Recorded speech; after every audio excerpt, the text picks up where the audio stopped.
Well, looky here. The ultra-leftist lamestream media is suddenly worried about cancel culture. That's right.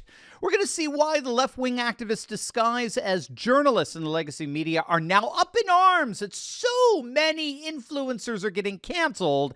And we're going to see why all of this was completely predictable and inevitable. The left will always ultimately cancel itself. You're not going to want to miss this. Hey, gang, it's me, Dr. Steve, your Patriot Professor, here to help you think better so you can feel better in these crazy and turbulent times. So if you haven't already done so, you know what to do. Make sure to smack that bell and subscribe button. Also, if you would, please share this video with friends and family. We are once again, unfortunately, being suppressed by big tech. So I need your help to get the hopeful message of this channel out to as many people as possible. We are seeing yet another outworking of the continued fallout from the Israeli-Hamas war. I did a video last week on how the woke left was literally unraveling as part of the fallout from the war. We almost immediately watched pro-Palestinian sympathizers and pro-Israeli apologists on the left begin to lob verbal bombs at one another. We saw none other than the president of the ADL, the Anti-Defamation League, Jonathan Greenblatt, who many consider to be the king of woke cancel culture. He's been trying to shut down Elon Musk for months now. We saw him get on MSNBC and accuse his fellow leftists of having Hamas write their scripts. It was incredible. In fact, all last week, leftists after leftists after leftists were taking their fellow leftists to task, either accusing them of siding with Hamas terrorists or Zionist occupiers. It was stunning. Well, now we have another development in that liberal leftist civil war. Woke leftists are starting to get canceled. Again, look at what's happening over at the ultra-leftist MSNBC. It's being widely reported that 3 of their anchors, the utterly insufferable Mehdi Hassan, Ayman Mohyeddin, and Ali Velshi, all Muslims, were, quote, quietly taken out of their anchor's chair since Hamas's attack on Israel. This is astonishing stuff. According to Semaphore, MSNBC did not air a scheduled Thursday night episode of the Mehdi Hassan show. They dropped a plan for Mohyeddin to anchor Joy Reid's show on Thursday and Friday. And, according to reports, Velshi was replaced by another anchor for his weekend shows. My, can't you just smell the racism? I mean, how utterly xenophobic MSNBC is.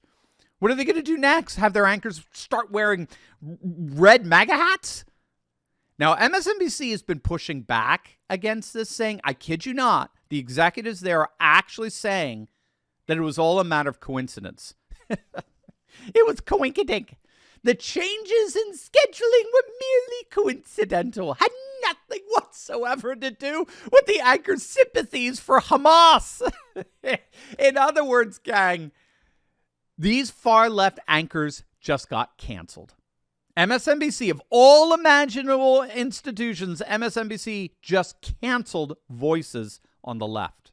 I mean, you can't make this stuff up, but it's just the beginning. Wait until you see how much the woke left is getting shut down all across the country. And here's the key: by their fellow cancel culture leftists. They're finally canceling each other. It's going to absolutely make your day. But first, gang, many of you have been kind enough to notice that I've lost a couple of pounds of late, and it's true.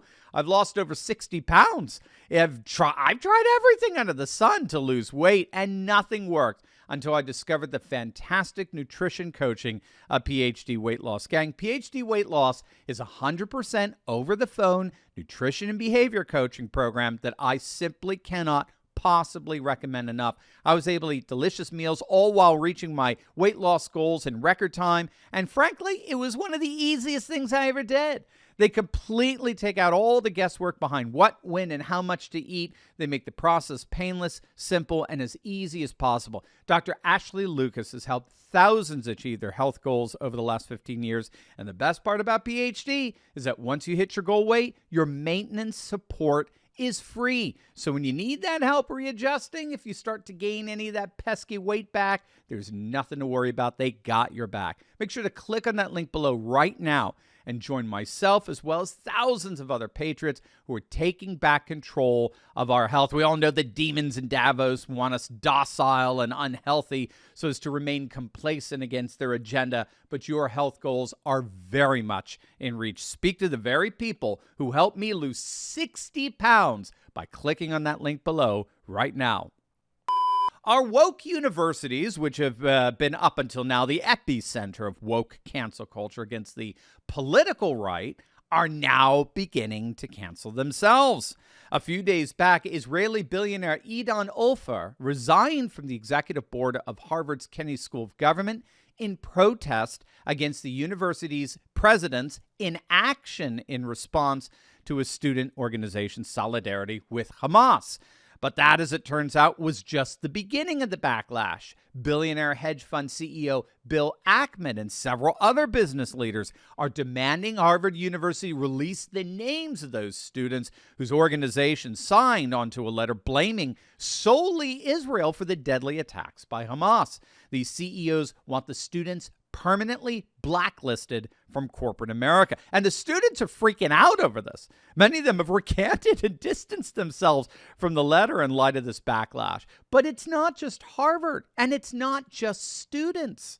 A Stanford University professor was just indefinitely suspended after university officials discovered that he had publicly called out Jewish students in his classroom as, quote, colonizers, and in turn justified the terrorist attacks carried out by Hamas, referring to them as, quote, freedom fighters. And again, these examples are just the tip of the iceberg of the massive backlash that's erupted against so many on the woke left. In fact, the cancel backlash is so severe that the ultra-woke Washington Post, after years of shamelessly defending and shilling for cancel culture, the ultra-woke Washington Post is now openly against it. Now that cancel culture is taking out activists on the left, the shameless shills at the Washington Post are coming out opposed to the very cancel culture they have up until now been defending. Newsbusters said it best. The Washington Post has routinely mocked and dismissed concerns over cancel culture until it came for campus hooligans who blamed Israel for the Hamas slaughter of innocents. Yep, I mean, that basically sums it up. The woke left is so stupid, they're so detached from reality that they couldn't see that the very cancel culture they advocated for the right could just as easily be turned against their own. And that's exactly what we've always predicted would eventually happen. It was inevitable that the cancel culture chickens would come home to roost. I've always said, inevitably, cancel culture ultimately ends up canceling itself. It ultimately ends up eating its own, and that's exactly what we're seeing here.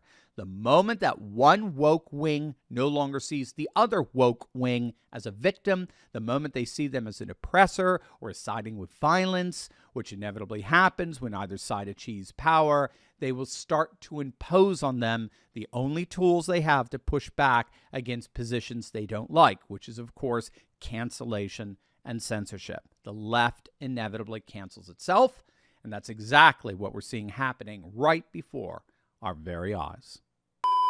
Are you ready to join the resistance? Because I'm leading a group of dedicated, courageous patriots who can lead a spearhead into the heart of the secular globalist establishment. We punished Bud Light and Target, driven CNN and the legacy media to near bankruptcy, forced BlackRock to backtrack on ESG, and now we're seeing our conservative-dominated Supreme Court ending affirmative action and protecting religious liberty. In my Insiders Club, I show you concrete steps to take locally and online that will only keep this mass uprising going until the battle is won. Don't wait. Click the link in my description below and join my Courageous Patriots Insiders Club today.